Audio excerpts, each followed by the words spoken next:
Chers compatriotes, demain 4 avril 2023, nous célébrons le 63e anniversaire de l'accession de notre pays à la souveraineté internationale. J'adresse à chacune et chacun de vous mes chaleureuses félicitations. Par une heureuse coïncidence, notre fête nationale, symbole de ce qui nous rassemble au-delà de nos différences, se tient cette année sous le signe de la communion religieuse en ces temps bénis de jeûne et de carême. Voilà ce qui nous rappelle l'héritage des anciens, hommes de foi et de courage, qui ont bravé l'hostilité coloniale et sa prétendue mission civilisatrice et se sont donné corps et âme pour former, éduquer et guider afin que nous soyons ce que nous sommes aujourd'hui. Une nation libre, ancrée dans ses valeurs spirituelles et socio-culturelles et pratiquant son vivre ensemble dans la diversité et l'harmonie. Nous devons respect et protection à ce legs ancestral, fondement essentiel de notre modèle de société. Je rends hommage à nos résistants et à nos héros qui, aux heures sombres de l'esclavage et de la colonisation, ont livré la bataille de l'honneur et refusé, au péril de leur vie et de leur liberté, que le destin de notre peuple soit scellé dans la servitude et l'aliénation. Ce souvenir du passé nous renseigne sur la chance que nous avons de vivre libre et de transmettre à nos enfants le désir ardent de liberté et de responsabilité inhérente à la dignité d'un peuple. La fête de l'indépendance est aussi un exercice mémoriel en souvenir des sacrifices immenses de nos anciens combattants pour la défense du monde libre. Je vous salue avec respect et affection, chers anciens combattants. Le souvenir de vos sacrifices restera toujours gravé dans notre mémoire collective. Demain, notre jeunesse et nos armées, forces vitales de la nation, seront aussi à l'honneur. À vous, officiers, sous-officiers et militaires du rang, je renouvelle ma confiance et mon soutien. Je salue la mémoire de vos défunts frères d'armes et réitère à leurs familles ma solidarité et ma compassion. Aux blessés parmi vous, j'adresse mes vœux de prompt rétablissement. Au nom de la nation, je vous redis notre satisfaction et notre fierté. Je salue votre fidélité à la symbiose armée-nation. Votre attachement aux valeurs de la République et des institutions et vos qualités professionnelles dans la conduite de vos missions au service de la nation et de la paix dans le monde. Le métier difficile des armes que vous avez choisi est devenu encore plus complexe et plus risqué en ces temps où les menaces sont plus diffuses, plus nombreuses et plus imprévisibles. C'est pourquoi, face à la montée des périls, nous poursuivons la sécurisation du territoire national avec l'implantation de nouvelles unités jusque dans les zones les plus excentrées afin de mieux affirmer la souveraineté de l'État et assurer la sécurisation des personnes et des biens. S'agissant de la gendarmerie nationale, de nouveaux escadrons de surveillance et d'intervention ont été créés dans 12 localités. Saraya, Bignona, Sédhiou, Konkane, Ranérou, Ndioum, Podor, Kaffrine, Fatick, Mbour, Keur Massar et Diamniadio.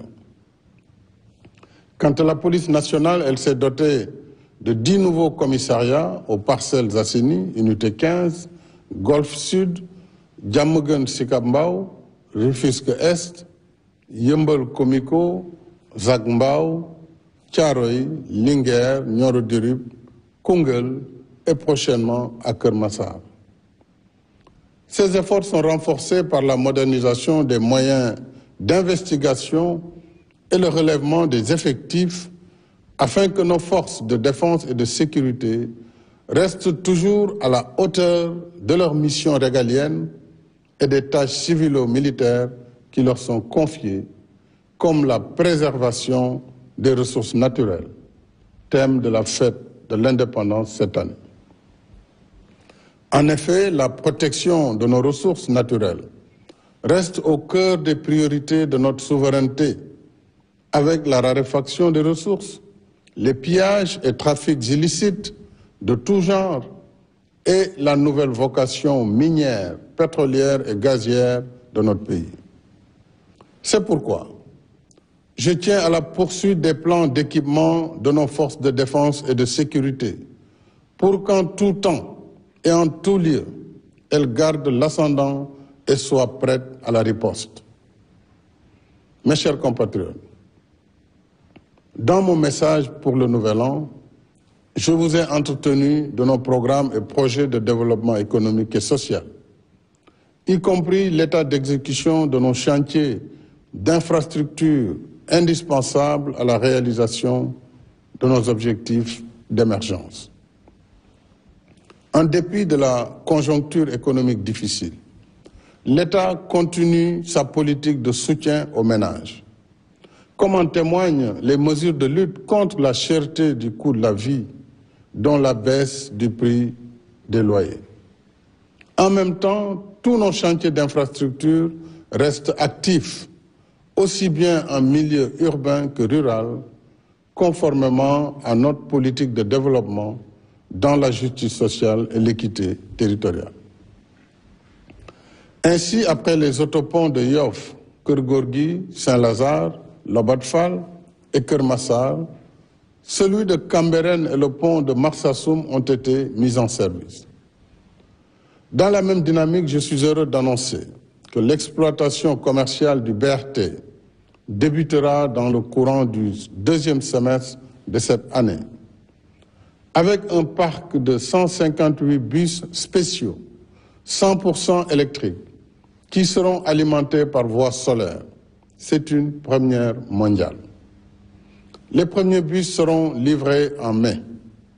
Le BRT permettra de transporter plus de 300 000 passagers par jour, sans pollution, avec Internet à bord et dans les meilleures conditions de confort et de régularité, comme le TER.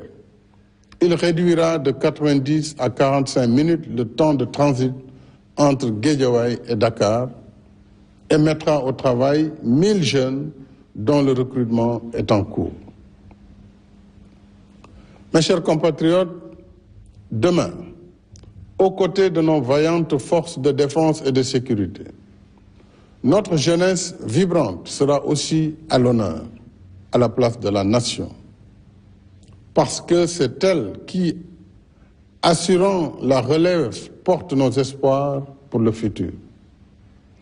À vous les jeunes, je voudrais vous dire que je mesure pleinement vos rêves, vos aspirations et ambitions légitimes d'être utiles à vous-même, à vos familles et à votre pays. Vous resterez au cœur de mes préoccupations. C'est le sens des investissements que nous continuons de faire dans l'éducation et la formation, y compris pour nos daara modernes. C'est aussi le sens de nos politiques de soutien à l'employabilité par l'enseignement du savoir-faire. Dans tous les pays, l'expérience montre que si la diffusion des connaissances livresques permet d'avoir un diplôme, elle ne suffit pas pour offrir la qualification nécessaire à l'emploi ou à l'auto-emploi. C'est pourquoi nous développons davantage l'enseignement professionnel pour mieux préparer notre jeunesse à la vie active. Nous voulons qu'à chaque niveau de formation et de diplôme, correspondent à un niveau de qualification qui facilite l'insertion dans le marché de l'emploi. C'est ce que nous faisons avec succès dans nos instituts supérieurs d'enseignement professionnel, ISEP. Et c'est ce que nous comptons faire avec le programme déjà finalisé de 38 centres départementaux de formation professionnelle. En même temps, la DER poursuit ses activités de financement, d'encadrement et de conseil en soutien aux femmes et aux jeunes sur l'étendue du territoire national. Quant au programme Xëyu Ndaw ñi, il a généré à ce jour 63 650 emplois sur les 65 000 prévus, alors que 14 150 jeunes débutants ont bénéficié de la convention État employeur sur l'objectif initial de 20 000. Le programme de domaines agricoles communautaires, PRODAC, et les agropoles s'inscrivent également dans la réponse à la problématique de l'emploi et de l'entrepreneuriat des jeunes, avec la création de pôles de développement économique dans nos terroirs. Nous ferons encore plus pour l'emploi des jeunes avec l'exploitation prochaine de nos ressources gazières et pétrolières. Ainsi, en collaboration avec nos partenaires, l'Institut national du pétrole et du gaz a formé 78 ingénieurs et techniciens déjà opérationnels. D'autres sont en cours de formation.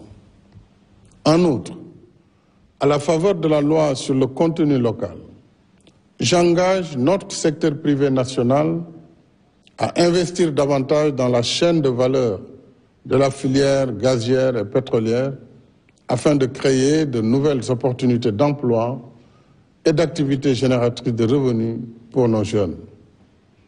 Je me réjouis de pouvoir échanger sur ce point et sur d'autres avec les dirigeants des organisations patronales au cours de l'audience que je leur accorderai dans les prochains jours. Ce soir, je voudrais aussi saluer et encourager nos 32 500 jeunes agents recenseurs engagés pour les opérations du 5e recensement général de la population et de l'habitat, prévu du 15 mai au 15 juin, afin d'actualiser nos données démographiques et statistiques. Mes chers compatriotes, la fête de l'indépendance qui marque notre liberté retrouvée nous rappelle en même temps l'histoire qui nous lie et nous oblige à bâtir sur la terre de nos ancêtres l'héritage que nous devons laisser à nos enfants. Chacun de nous en porte la responsabilité. Dès lors, il nous revient de puiser à la source des anciens la sagesse qui inspire le dialogue et la concertation pour surmonter nos différences afin de rester la nation sénégalaise qui nous rassemble et nous ressemble. Une nation de coexistence pacifique où le sort de chacun dépend de celui de son prochain. Parce que nous sommes une seule et même famille. Dans cet esprit, je reste ouvert au dialogue et à la concertation avec toutes les forces vives de la nation dans le respect de l'état de droit et des institutions de la République pour un Sénégal uni, un Sénégal de paix, de stabilité et de cohésion nationale. Vive le Sénégal, vive la République. Bonsoir et bonne fête de l'indépendance.